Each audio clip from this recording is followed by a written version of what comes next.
السلام علیکم۔ گزشتہ روز فیصل آباد میں غربت اور بے روزگاری سے تنگ آ کر عتیق الرحمان نامی نوجوان اپنی ایک 16 سالہ بیٹی اور ایک 10 سالہ بیٹی کا گلا کاٹ کر خود پھندے سے لٹک کر اس دنیا سے چلا گیا۔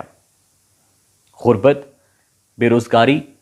لگ بھگ 1,46,000 کے قرض میں ڈوب کر اور مالک مکان کی جانب سے نہ جانے کتنے مہینوں کے واجب الادا کرائے کے مطالبے سے تنگ آ کر عتیق الرحمان اپنی دونوں بیٹیوں کو مار کر اس ریاست کے اپنے تمام تر شہریوں کو تحفظ فراہم کرنے اور بنیادی انسانی حقوق فراہم کرنے کے دعوے پر لعنت بھیج کر اس دنیا سے چلا گیا۔ بیٹیوں کو مارنے کے بعد اور خود مرنے سے پہلے عتیق الرحمان نے اپنے کسی عزیز کو، کسی دوست کو لگ بھگ 1 منٹ کا وائس نوٹ بھیجا تھا۔ دکھ، تکلیف، کرب،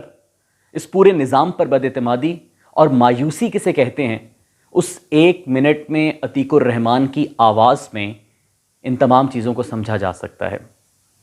عتیق الرحمان نے اپنے اس دوست سے کہا کہ ان کی لاشیں ایدھی ویلفیئر کے حوالے کر دی جائیں، اجتماعی تدفین ہو ان کی، یعنی مرنے کے بعد اپنی بیٹیوں کے ساتھ دفن ہونا چاہتا تھا۔ گھر کا بچا کچھا سامان ایدھی فاؤنڈیشن کے حوالے کر دیا جائے، پوسٹ مارٹم نہ کیا جائے کہ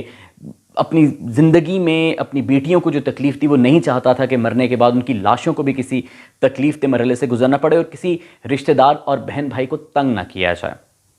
کسی کا احسان نہ لیا جائے۔ یہ 1 منٹ کا وائس نوٹ، اس وائس نوٹ میں عتیق الرحمان ہم سب کو ننگا کر گیا، اس معاشرے کو ننگا کر گیا جس کی بنیاد شاید ایثار و قربانی اور اخوت و بھائی چارے جیسے بڑے بڑے الفاظ پر قائم کی گئی تھی۔ اپنے خونی رشتہ داروں، اپنے بہن بھائیوں کے ساتھ تعلق کو، رشتوں کو عیاں کر گیا، رشتوں کو ننگا کر گیا، ان رشتہ داروں کو جو کسی اپنے کی مجبوری کی حالت میں کسی تماش بین سے بھی بدتر سلوک کرتے ہیں۔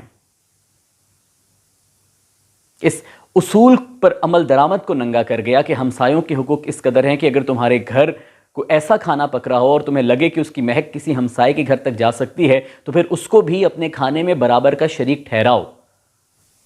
اس ریاست کو ننگا کر گیا جس کے ولی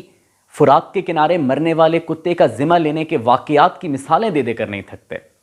جن کے نمائندے اپنی ایئر کنڈیشن سب نمبر پلیٹ گاڑی سے اترتے ہیں، مائک کے سامنے آتے ہیں اور نہ جانے کتنے ہی عتیق الرحمان سے قربانیوں کا مطالبہ کرتے ہیں، اور نہ جانے کتنے عتیق الرحمان سوال کرتے ہیں کہ اور کتنی قربانیاں دیں۔ 1947 سے لے کر آج تک 75 سال میں صرف قربانیاں مانگی جا رہی ہیں، ان قربانیوں کا ثمر نہیں دیا جا رہا۔ نہ جانے کتنے عتیق الرحمان اپنی کتنی بیٹیوں کے گلے کاٹ کر خود پھندوں سے لٹک جائیں گے کہ کسی نسل کو تو ان کی قربانیوں کا ثمر ایک بہتر پاکستان کی صورت میں مل سکے، ایک بہتر ریاست کی صورت میں مل سکے جس میں مجبوریوں کے ہاتھوں تنگ آ کر، بے روزگاری کے ہاتھوں تنگ آ کر، غربت کے ہاتھوں تنگ آ کر کسی عتیق الرحمان کو اپنی شفقت پدری کو قربان کر کے اپنی بچیوں کے گلے نہ کاٹنے پڑے۔ شہباز شریف صاحب کہتے ہیں کہ ریاست کو بچانا تھا، سیاست قربان کر رہے ہیں اور ملک کے حالات دیکھ کر انہیں نیند نہیں آتی۔ عتیق الرحمان کا صرف 1 منٹ کا وائس نوٹ سن لیں، اگر واقعی وہ خود کو اس ریاست کا حکمران سمجھتے ہیں تو مجھے یقین ہے کہ انہیں اپنی زندگی کی آخری رات تک نیند نہیں آئے گی۔